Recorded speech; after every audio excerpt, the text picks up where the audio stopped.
I now turn to the team that will be leading us in vision segment number 2, being God's agents of transformation.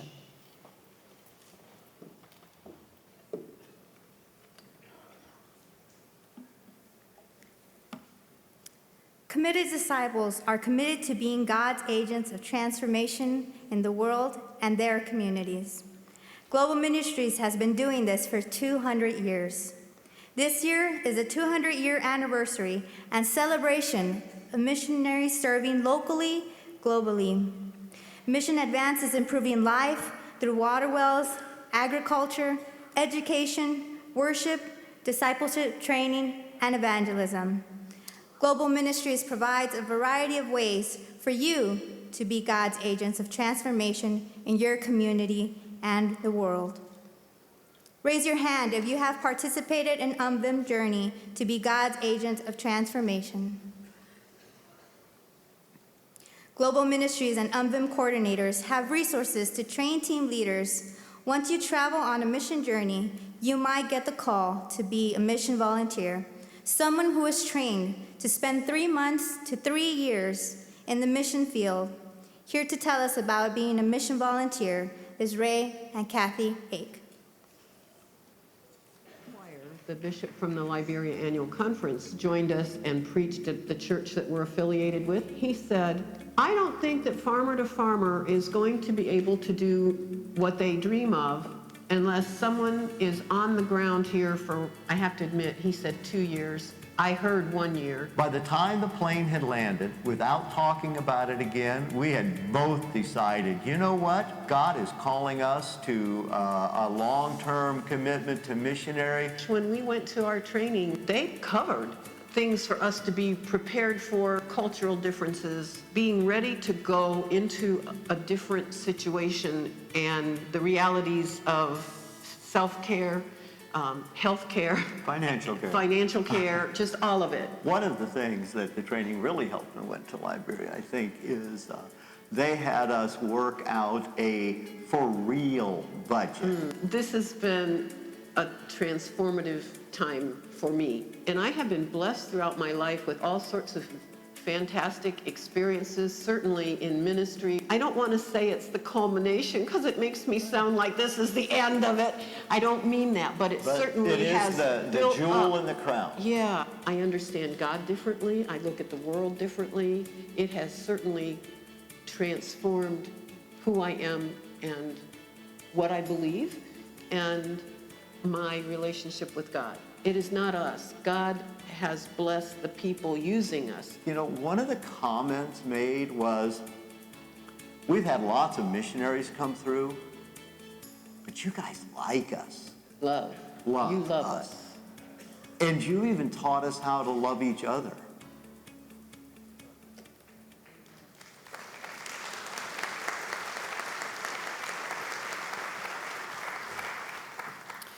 Global Ministries provides many other places to serve in the United States and around the world. Nomads traveling around in their mobile homes to places in need like Southern Ohio after the tornadoes that have come through, or as a church and community worker, a young adult mission fellow who serves internationally for 2 years, or even as a vocation and career missionary like Adam Shaw from East Ohio serving in South Korea, or Matt Lafferty in Vienna. You can come to the ministry fair tonight to learn more about all of those opportunities. But not all of us are called to go overseas, but we all have a mission calling on our life. There is much to do right here in our own communities and in our own neighborhoods. Let's hear one way that all communities in this East Ohio Conference could come alongside people in poverty. Bridges Out of Poverty is a philosophy. It is not a program. The philosophy helps to bring about an understanding. There are programs built in Bridges Out of Poverty. Those programs are the getting ahead while getting out, getting ahead in the workplace.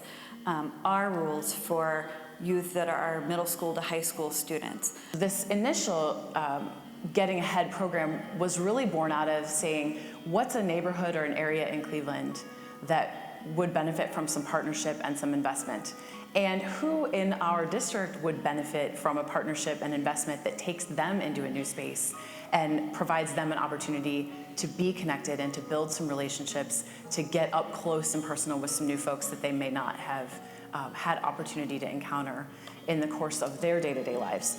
There's often a negative kind of stigmatism when you think about incarceration, and it's very easy to get blinded by, oh, somebody's incarcerated, so it must be really bad. But actually being able to be inside and working with the youth, we all realize that we all have struggles.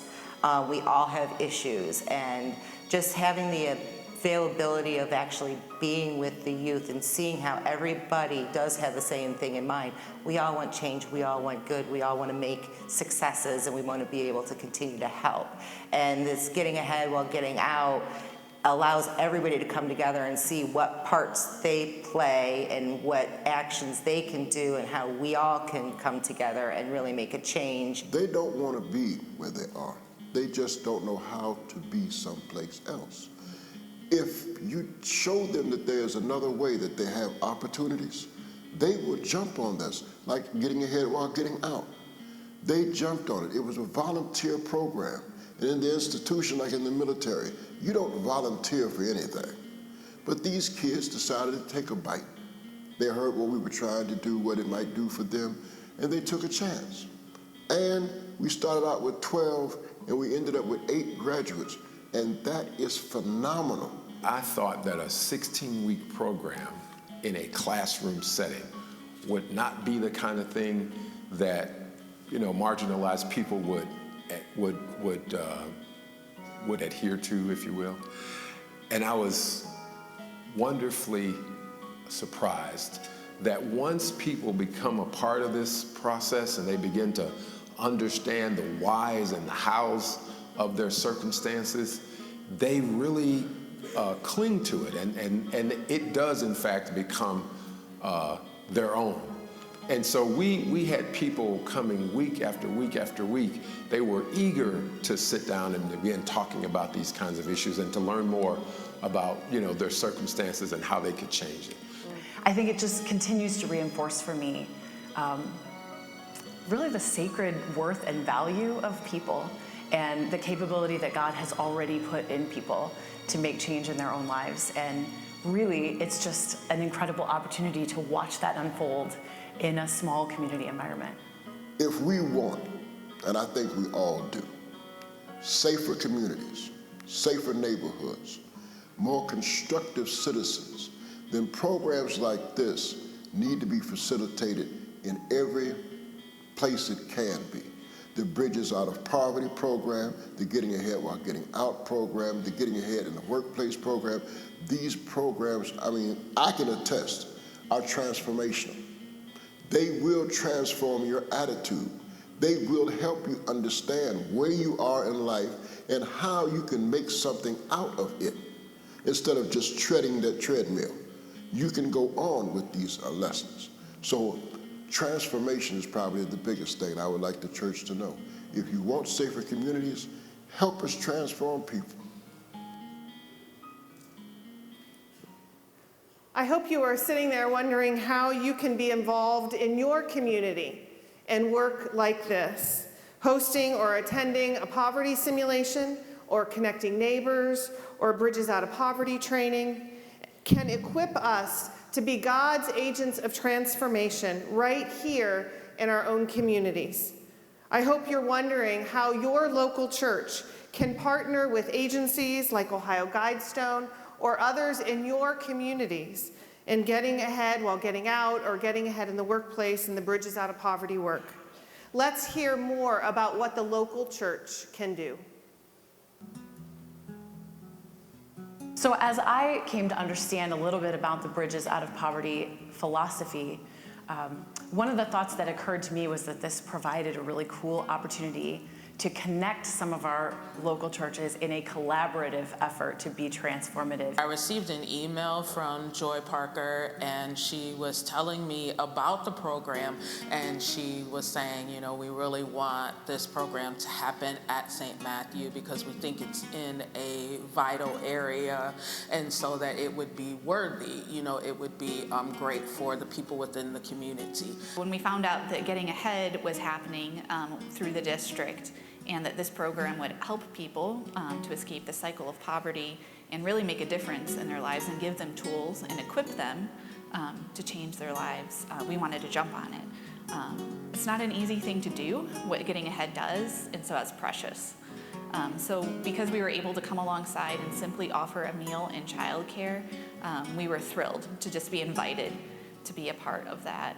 After we went to the information meeting, it was the aha moments of the light bulbs going off, and they were like, oh, this is great. And so with the connection of the Berea, Brunswick, and Brecksville churches that were also coming on board, that really, you know, helped a lot, that it wasn't all going to be, you know, just on St. Matthew, but we had other avenues of assistance coming in to help. This program was very meaningful for our congregation to get involved in. It was also fairly easy. This experience it is comfortable, it is a kitchen table gathering, and so you are just having conversation with family, and you are talking about the various things that is going on in your lives to help somebody else. People across the board can participate in this work. Communities need people to actively participate in making the community stronger. So I think that that's really important. I think it's important for people to know how they can participate. Once you hear about the philosophy, you really want to be participating in the programs or whatever initiatives are out there. When we first started the program, we ourselves were fairly unorganized, but through the course of the 4 months that we participated, we turned into a well-oiled machine of how to plan meals and who was going to be cooking and how to recruit those cookers, even how to get down there, because we're not nearby St. Matthews. So I think it was quite a bit of confidence that was built in our missions team particularly, that they could take on something new and do it well and have this feeling that they helped transform lives. We felt like, you know, we were being supported by, you know, not only churches within our area, but the broader United Methodist Church. I think it brought even a more connected feeling because we are a connected denomination, but sometimes we seem to work in individual silos. And so with this, it brought that connectivity to us. Just because this story happened in the North Coast District in Cleveland doesn't mean it can't happen in your community, wherever you are, rural, urban, suburban. Every community has a place where you can be a part of that transformation. All of the people that you heard from on this video are going to be at the ministry fair tonight and can tell you more about the Getting Ahead and the Bridges Out of Poverty and poverty simulations.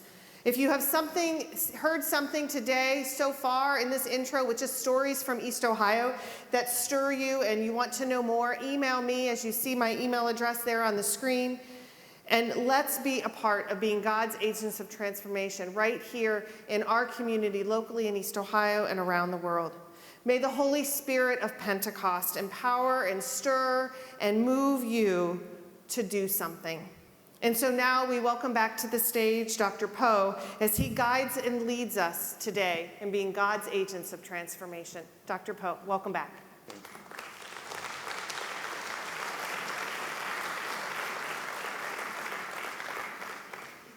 Good afternoon, East Ohio. I like it. You're all still awake. This is wonderful. Let us begin with a word of prayer. Gracious God, we ask that your Spirit continue to dwell with us. We thank you, Lord, for this beautiful day, and we ask that you would just help us to continue to appreciate all of your glory as we try to become agents of transformation to do your work. We ask this in your Son's holy name. Amen. It is good to be with you again today as we talk about being God's agents of transformation. I want to begin with scripture, so if we can go to my second slide, Romans 12, 1 through 2.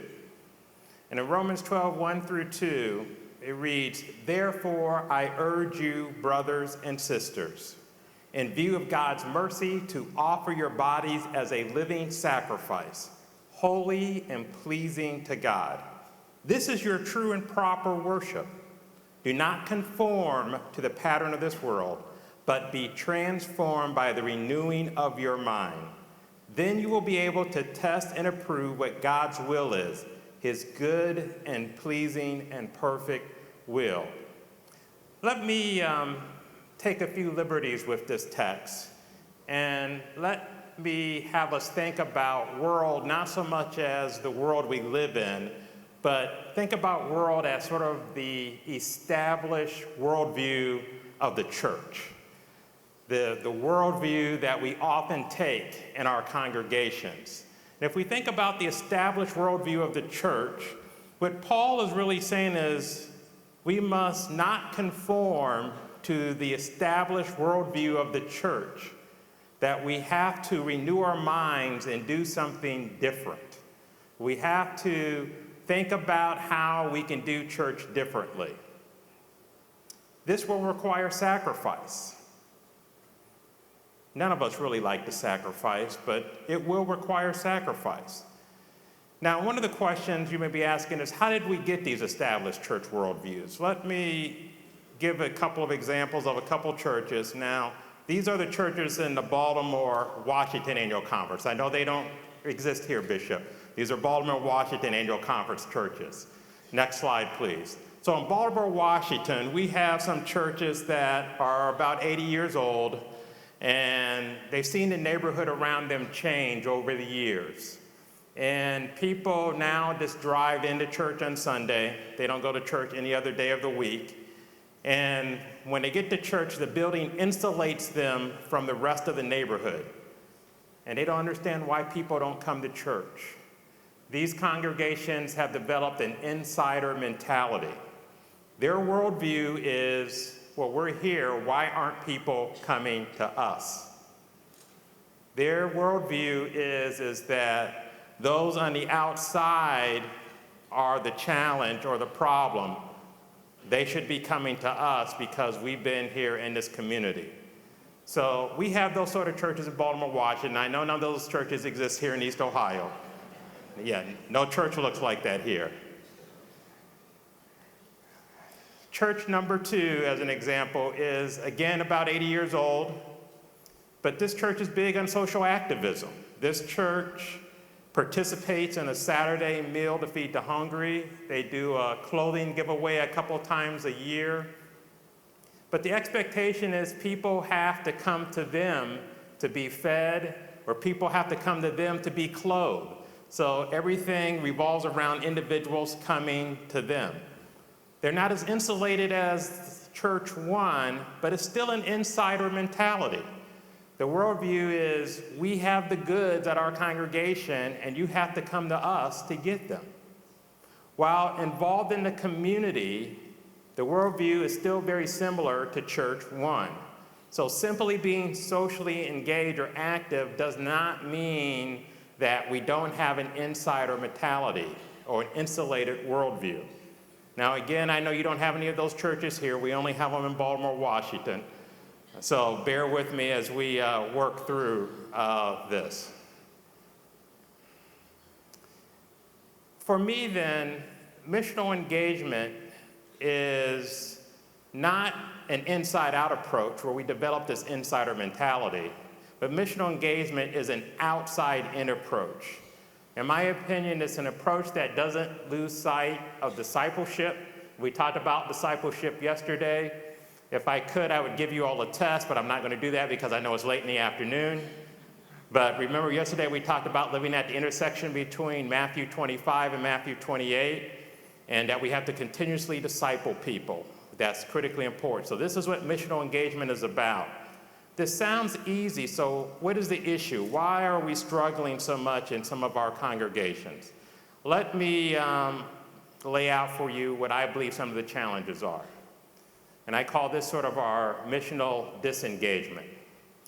So one example of a sort of inside-out approach has to do with the tagline of our denomination, which is a wonderful tagline, and I bet you every single one of you can repeat this tagline from heart.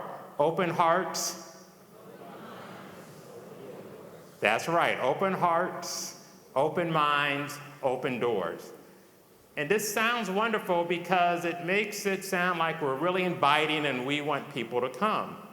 But if we think about this a little bit deeper, it actually perpetuates an insider mentality because the issue is people have to come to us. Our doors are open. We're waiting inside the door, but we're not going to walk outside the door. So as long as you step inside of the door and come to us, we're going to greet you warmly. But as long as you're on the other side of the door, we may never know you're there. So this tagline is great as long as people are coming to you, but if people aren't coming to you, it actually can create an insider mentality because it's insulating you from the community because you're waiting for them to come to you instead of going to them. Next slide, please. So let me give you some trends that are taking places in our country in terms of congregations and denominations that sort of support the challenge we have. The first is the change in church attendance or worship patterns. Change in worship patterns right now, according to Pew, is average worship attendance is between 1 or 2 Sundays a month. That means that some individuals believe they are fully participating in your congregation if they come 12 times a year or no more than 24 times a year. Now, many of us grew up, like I did in the church, where you went to church 50 times during the year, you were on vacation 2 weeks, and if you had parents like mine, they made you go to church while you were on vacation. Some of you remember this, you're nodding your head, yes. If you think about the challenge of discipling individuals that are coming to your congregations 12 times a year, or no more than 25 times a year, that presents a pretty big challenge for us today. And as I always say, they don't come the same Sunday every month. At least that would make it easy to know when they're showing up. Attendance has been declining since 2001. This is no surprise as you listen to the reports at every annual conference across the nation. Our attendance has been declining since 2001. And this is also true not only of the United Methodist Church, but it's also true for Catholics, and it's even true for evangelical congregations. For the first time in a long time, they are starting to see attendance decline in worship. Regular church attenders, those individuals who used to come 50 times a year, are starting to attend less. Now, there's reasons for this. A lot of it has to do with many of them are aging. So they physically just can't get to church every Sunday like they used to, so that as that population matures, you will find that less of them are coming every Sunday. But again, this creates a challenge when we are insulated from the community. One of my favorite, changing lifestyles. And one of the pet peeves that many of us have, and we sometimes say it out loud, is that Sunday sports have ruined church, right? Sunday sports. If they just didn't play soccer on Sunday, all of our churches would be full. The reality is lifestyles have changed. Sunday sports are not going anywhere in the near future, and our lifestyles are going to continue to change. But this creates a challenge for the church because it used to be the only thing you could do on Sunday was go to church. But now you do have soccer, baseball, and other activities that take place on Sunday that individuals are involved and participating in. So church just becomes one option among many options for people in their lifestyles, the changing nature of young adulthood. Particularly in rural communities, you find now that younger individuals aren't returning back home. So they may have grown up in a family church back in their community, but instead of returning back home, oftentimes they'll go away to school or they'll go away to work, and they don't go back to that community. So the challenge is not only is the church experiencing decline, the community itself is experiencing decline because individuals are not coming back home to those rural communities. So this presents a challenge for those communities because the community itself is declining. The other challenge for young people is, of course, the church actually used to be a meeting place for young people. You could meet your partner in church, right? It was the place where you can go and meet someone. Today, people can meet on this thing called social media. I don't have to physically go someplace to meet somebody else. I can just sit in my home and figure out who I want to date right off of social media. Someone's laughing. I know it does sound pretty crazy, but it's true. It is true. But again, it creates that church no longer functions in that manner where people see it as a place of gathering in a way that they once did. So this creates a challenge in that young people don't even perceive church in the same way. Delayed marriage, waiting longer to have families. These are both critical aspects. One that is really interesting is churches are doing about the same in terms of attracting nuclear families. So we are attracting the same number of nuclear families as we once did. The problem is the pie is much smaller for nuclear families. So while we continuously say we're trying to attract families, there are less families to attract. So percentage-wise, we're doing about the same, but that isn't helping us because there are less of those nuclear families that we could attract. So of course, this means we've seen an increase in the number of single individuals, and single individuals tend to go to church less than individuals who are married. A couple other stats, and we just saw a presentation on this. Income inequality has a big impact on whether or not I will go to church. And if you think about the United Methodist Church, for better or for worse, we are a middle class sort of denomination. The middle class is eroding, so that's a challenge for us. So that means, again, this puts pressure on where are we going to reach the people and how are we going to reach those individuals. There are more at-risk children. And again, we just saw that presented. This is true.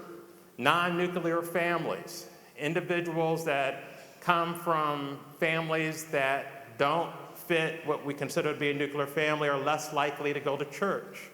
One example is if you think about a family where the parents are divorced, oftentimes they're splitting care of the children. So the children may be with one parent during the weekend.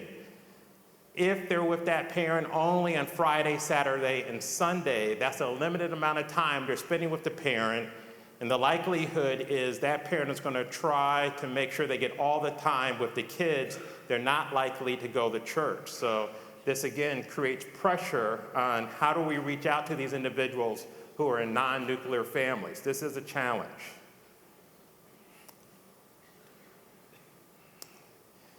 Changes in how people are connecting with congregations. We talked about this yesterday. Nobody looks in the yellow pages to find your congregation anymore.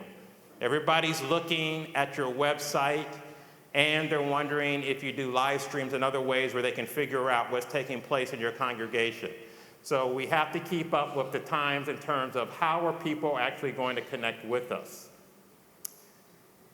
We talk of and think about worship as the main entry point. I'm going to talk a lot about that tomorrow, so I'm not going to talk about that today, but that is a major issue we still face, that the place where we tend to invite people is to worship, and we're not inviting people to connect with us in other ways. Less people are interested in joining. This has become a problem across the United States. The Rotary Club membership was more than 400,000 in 1995. It's about 330,000 today. And only 10% of those people are under the age of 40. The Masons have lost 3 million people since the 1950s. The Elks membership has declined by 50% since 1980. The Shriners membership has dropped by 50% since the 1990s. And of course, United Methodist Church had about 12 million people in '68, and we have about 7 million people now. Membership or joining is on a decline. That's another challenge we face. People are not joining in the way or think about joining in the way that they used to. The reality is American Express has it wrong. Membership does not have its privileges.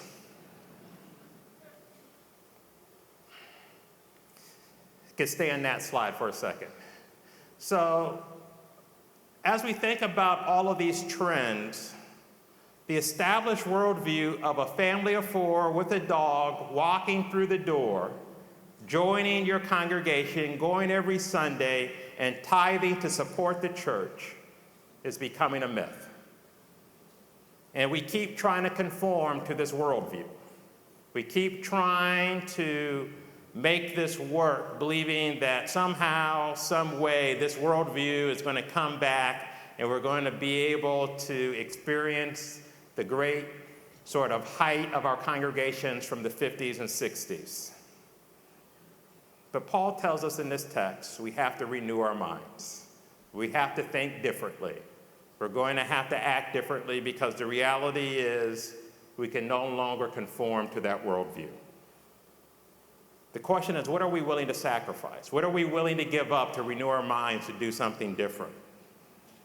What are we willing to change, to try and connect, to make disciples so that we can do the work that God has called us to do to transform our communities? Next slide, please. Missional engagement for me then is an outside-in approach that requires us to move beyond our buildings. One of my favorite movies is Field of Dreams. And in Field of Dreams, it says, build it and they will come. The reality is it doesn't work in the church. You cannot build it and they will come. We are going to have to go to them. We cannot expect them to come to us. An outside-in approach requires more than just being willing to welcome people. And by this, I'm meaning that we can't just open our doors and expect people to walk through the doors. We're going to have to walk outside of the doors ourselves. An outside-in approach requires us to dialogue, learn from, and participate in the work of transformation with those in our community. An outside-in approach recognizes that God is already at work in the community, and we are simply participating in the work that God is already doing. And an outside-in approach is making a change for how we think about what it means to be the church and to be disciples of Christ. This is the work that we're called to do. I'm going to talk about 7 practices that I believe help us to do this work. And of course, the 7 practices that I'm going to share are not the end-all, be-all, but I do believe these practices can help us to renew our minds.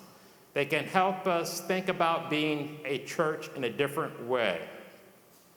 This means we've got to take a hard look in the mirror, that we can't simply continue to do the same things over, but we have to be honest with ourselves about where we need to do some things differently. Hoping that this afternoon you'll get a chance to talk among yourselves in a couple of places to think about that hard look in the mirror. Let us get started with thinking about the first practice: word, deed, and sign. Word, deed, and sign. Word, deed, and sign are critically important. We are called to share through word. We are called to actually do deeds for individuals. We're also called to point others, to help them see the signs where God is active in their lives and in the lives of other people. Oftentimes, congregations end up simply wanting to be word churches or simply wanting to be deed churches, and they completely ignore what it means to help point people to the signs of God's activity. Leonard Sweet has this wonderful phrase of nudging. We are called to nudge people to help them see the work that God is already doing in our communities? How are we helping to nudge people so they see where God is active? Are we helping to nudge people so they can see where God is active? Jesus called the disciples to do this word, deed, and sign. When Jesus was feeding the 5,000, Jesus shared in word. He was praying to God about the need for helping to feed the people. We also find that this young boy has these loaves and these fishes, and this fish and loaves are shared with the people, so there's a deed that takes place. And there's this wonderful sign that although they didn't feel like they had enough, they had fish and loaves left over after God had done the work of making it multiply so that all could eat heartily. Word, deed, and sign. It's what we're called to do, is what the first believers also did. The question for us is, how are we engaging the community through word, deed, and sign? How are we engaging the community through word, deed, and sign? It is critically important that congregations do this work. By doing this work, we can help others to truly experience God's love. There was a congregation in California that had this wonderful ministry that when someone joined the church, they would provide dinner for that new family. So as they came, this would take some of the pressure off of them as they came into the church and joined the community. The congregation got together and decided, why don't we extend this ministry to everybody in the community who comes into our community as new, so that instead of just those who joined the church, anyone who moved into their particular community, they started providing dinner for them. They helped others in this way to experience God's love in a powerful way, and became a sign of their willingness to share and to be with others through their gifts. It's critically important we find ways to be that sign for others in our community. The congregation is the body of Christ. It's called to be the foretaste of what it's going to be like in heaven. And that's a powerful, powerful phrase if you think about it, that we are called to be the foretaste of what it's like in heaven. If you think about, that's the work we're called to do.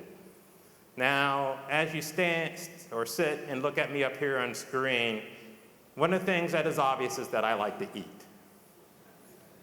I don't think I have passed up any good meals at any point in my life. So every now and then, on a Saturday, I will go to Sam's or Costco around lunchtime. Right? Go to Sam's or Costco around lunchtime. Some of you have done this now. You've done this. I'm not the only one who's done this. If you go to Sam's or Costco, that's right. If you go during lunchtime, they have these wonderful things. They have these stations set up all around Sam's and Costco when you go around lunchtime. And you go to those stations, and they give you just this little bit of a foretaste of some sort of food item, right? They don't give you the whole package. They just give you a foretaste of what it tastes like. And I can go from station to station to station and get a foretaste of all these different things. You can get full at Sam's or Costco too. But the point is in giving us a foretaste, you don't get all of it, but you get a sense of what it tastes like. The congregation is called to do the same thing. We should be that foretaste for others in the community, just like Sam's and Costco at those stations, where others can take a bite and experience what heaven is going to be like. When we're doing that in our congregations, we're going to be transforming lives and making a difference in the lives of others. We're called to be that foretaste. If we can go to practice 2. We're called to go. This is critically important. We can't just simply stay where we are in our congregations. We actually have to go out. We got to go hang out in the Starbucks. We got to hang out in the barbecue joints, the beauty salons, the barber shops, wherever the people may be. We're called to go and hang out in the community where the people are gathered. When we hang out where the people are gathered, we can then hear the conversations and participate in the conversations that are important and relevant to the people, and not simply be making decisions in committees inside of a classroom in a church for what we think that people may be wondering or wanting to do. Jesus, again, is a great example of this. Jesus goes into Samaria, a place that they try to avoid at noontime so that he can go to a well to meet with a lady, to hear her story. And he listens to her story and shares with her during that time, and then she invites others to come and hear the story. But that never would have happened if he had stayed in his home place and not traveled into Samaria to listen to her story. We have to do like Jesus, be willing to travel into places to hear other people's story. And that's not possible if we're staying in our buildings. The question we have to consider is, are we expecting those in the community to come to us, or are we going to them? Are we expecting those in the community to come to us, or are we going to them? We have to be willing to go to them if we really want to make a difference. So we can go to the next slide, please. The Matthew 28:19 text is clear that we're called to go, and we spent a lot of time on this yesterday. It's not about them coming to us, but it's about us going and living the gospel out with them and building authentic relationships. We can go to practice 3. And when we go out, we have to walk the streets. Now, certainly this is not possible for every individual, and Mission Insight can be very helpful for you to learn about the makeup of your community. And we should make sure we take advantage of Mission Insight. But there are those individuals in the congregation who can walk the street, and this is invaluable. I mean, you could walk around and learn what new is taking place in your community. Walk in a 1 or 2 mile radius to see what new is happening. We often learn that various things are taking place that we had no clue were going on in our communities. This is where we learn something new in terms of housing may be going up, or new business may be coming into the community. If we are doing this sort of community walk or engagement, we can't be like the church, an example I gave in 1, and say, the community around me changed and we had no clue this was happening.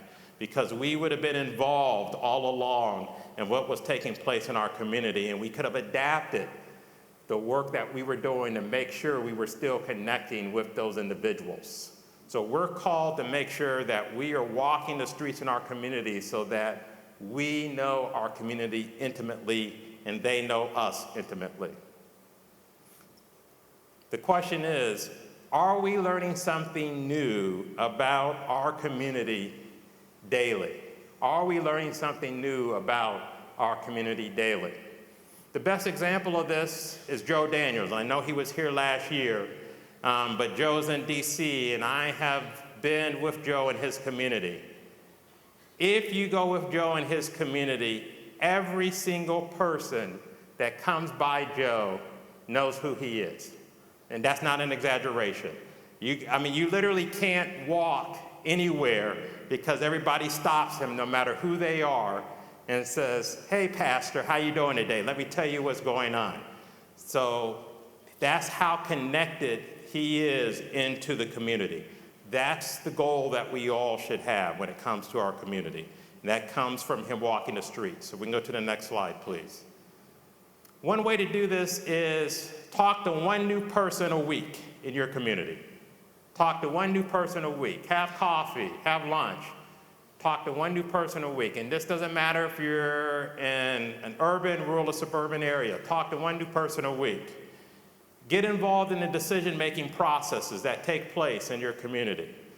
It's important for our congregations to have a voice in what is taking place in our communities.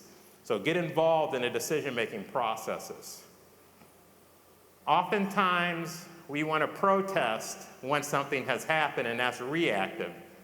We need to be proactive in being able to shape the decision in the front end and not wait until it's already been made and be reactive. So if we can be proactive, we can often have a much stronger voice in what takes place. A part of being a sign in the community is to be indispensable. And one way to do that is to help in the decision-making process. Let's go to practice 4, please. Building relationships. We talked about the importance of meeting people in a community. Building relationships then becomes critically important. And it's important that when we build relationships, that they're authentic relationships. Anybody can see through when we are being inauthentic. If we simply are going and trying to build relationships with people because we think they can help us to pay our budget, that's an inauthentic relationship. If we are simply building relationships with people because we ultimately want them to fill our pews, that's an inauthentic relationship. But if they believe we are genuinely interested in building relationships with them, those other things can happen. But that can't be the reason we are building a relationship. I provide a couple examples. A pastor in Kansas City at an urban church that had a gate around it, which is very interesting always to me, that you literally are keeping people out of the church when you have a gate around the church. But had a gate around the church, and there would be people who would hang on the other side of the church. They wouldn't come into the church because they didn't feel welcome. When this pastor got moved to that congregation, when he would drive in the morning, he would leave the gate open and talk to those individuals every day. And after about 6 months, they started coming inside of the gate and eventually came inside of the church. But it was because of his invitation of leaving the gate open and building those authentic relationships, it happened. Another example in Seattle, pastor in a community of a church, someone started bad-mouthing the church. And there were individuals that went on Facebook that supported the church, even though they did not actually go to that church. They talked about how wonderful and what great work the church was doing in that community. Building authentic relationships will make a difference in your ministry. The question is, are we building relationships for the right reason? Are we building relationships for the right reason? That is something that we have to consider. People are always willing to engage with you if they believe you have their best interests at heart. If they don't believe we have their best interests at heart, then they're not going to be as willing to engage with us. Let's go ahead and go to the next slide, collaborate. This is so critically important for churches. Oftentimes, churches believe that we should be the lead voice and be the ones making decisions about everything. And we often make decisions in a vacuum without ever collaborating with others in the community. We sometimes sit in a room and say, you know what we need to do is we need to build a daycare, or we need to have a daycare at the church. And then we start all this work to create a daycare, and we open up the daycare, and nobody shows up.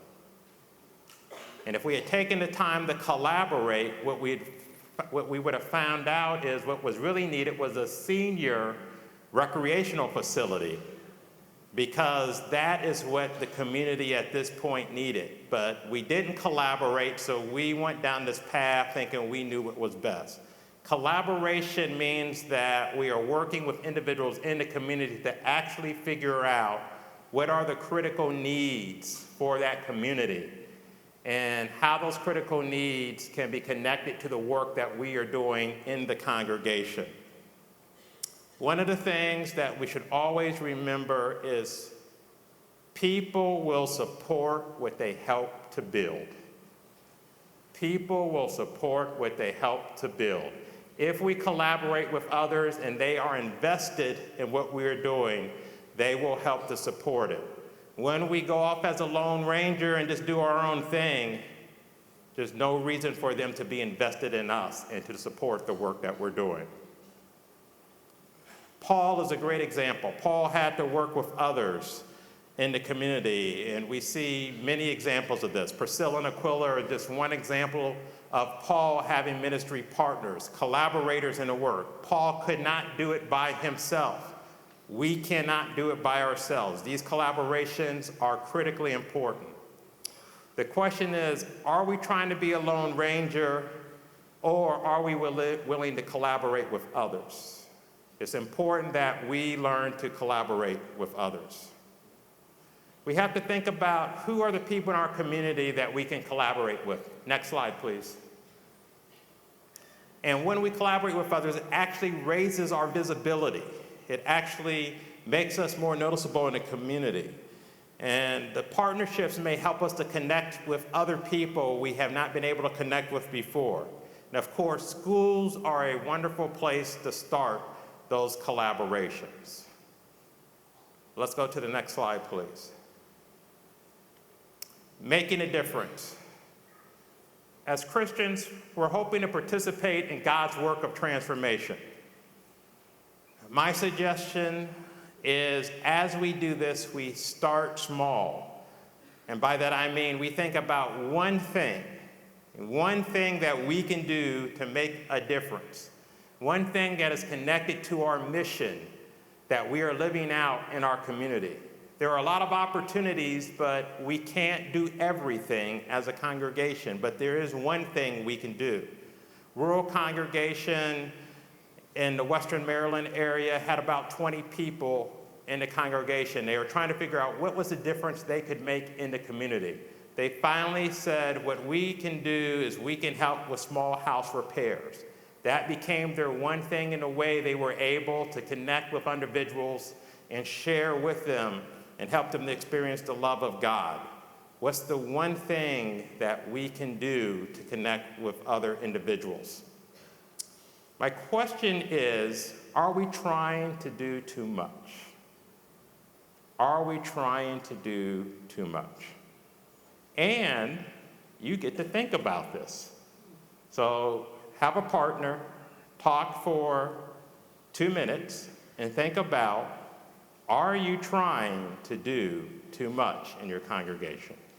And then if you can take the next step, if you can do it quickly, what is the one thing you can do that connects to your mission? Take a couple of minutes.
May the Lord be with you. Thank you. I know it was a short period of time. They're being kind to me, but my time, I know, is getting close. And I do have one more thing I want you to discuss, so let me charge forward. Next slide, and make it a difference, please. It is important that as we make a difference, we think about where we can truly impact the community. And we should think about how worship, Bible study, outreach, all can connect to this impact so that it becomes a holistic effort and it's not just something that is disconnected. As we think about ways to do this, we got to think about, does something already exist in the community? What would be the best time for us to try and have people participate in this effort? Can we collaborate with others so all the human resources don't have to come from our congregation? Oftentimes we try to do everything ourselves and it depletes our human resources, but if we collaborate with others, that can extend our human resources so we don't have to deplete them. So let's make sure we're working not to deplete our resources. Next slide, please. We have to alter our understanding of community. We have to expand how we think about community. Community can't simply be those who show up on Sunday or show up at our congregation, but community has to be John Wesley's "The world is my parish." We have to think about a broader understanding of community. When we do this, it means that we're going to see the individuals outside of our congregations as truly made in God's image and as a part of our parish, a part of who we are. So the question for us is, do we see those outside of our building as a part of our community? Do we see those outside of our building as a part of our community? Next slide, please. This understanding has to be based upon discipleship, as we talked about yesterday. How can we shape and form those individuals so that we can help them to begin this journey where they can be connected to Christ? This is the work that we're called to do. This is the work of God's transformation. Next slide, please. So this is where I get tough. There can be no excuses to do this. We have all kinds of excuses. A couple of the common excuses is it takes a lot of people. But the reality is where 2 or 3 are gathered in Jesus' name, all things are possible. We don't need a lot of people to make something happen. We're too old. Hear that all the time. We're too old. One of my favorite stories is this group in Kansas City of knitters moved their knitting group from the church to the McDonald's. They did, moved the knitting from the church to the McDonald's, and young people started coming to them and asking them, can you teach me how to knit? And they were able then to help those young people experience God's love. Age is nothing but a number, or at least that's what some famous singer once told me. Some of you remember that. We don't have enough money, right? We hear that all the time. We don't have enough money. Again, if we think about one thing we can do and we're not doing it alone, our resources are greater than we realize. Oftentimes, we try to do everything by ourselves with only our own internal resources. But if we think externally, we have more resources than we realize. Age, money, and people should not be an excuse for participating in God's transforming work. So an outside-in congregation shares in word, deed, and sign. They go out. They don't wait for others to come to them. They walk the streets. They build relationships. They collaborate. They make a difference. And they alter our understanding of community. These are all things that outside-in congregations do. I'm running close to time, but I think they're going to let me get just a couple more minutes to do this, because I want you to think about, and this is important, what one practice that we've named do you need to work on immediately? So if you can leave that slide up for them. What one practice do you need to work on immediately? And what steps can you take to improve upon that practice? So what one practice do you need to work on immediately, and what steps can you take to improve that practice? I'll give you a couple of minutes, and then I'll say a few closing words, and then I'll turn it back over to the bishop. So go ahead and talk for a couple of minutes.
May the Lord be with you.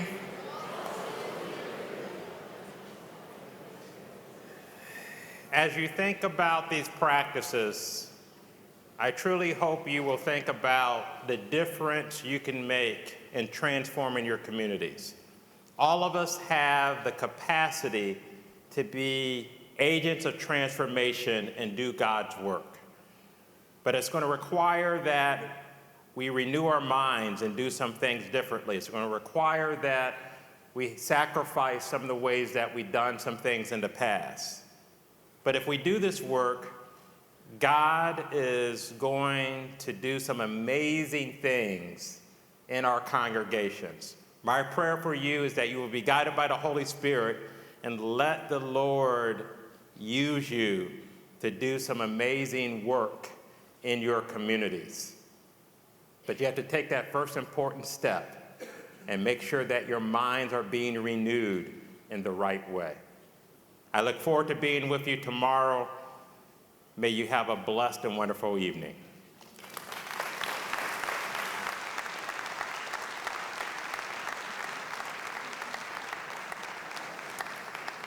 Thank you, Dr. Pohl, for another time of visioning with us about what it means to be God's agents of transformation. Amen? Amen.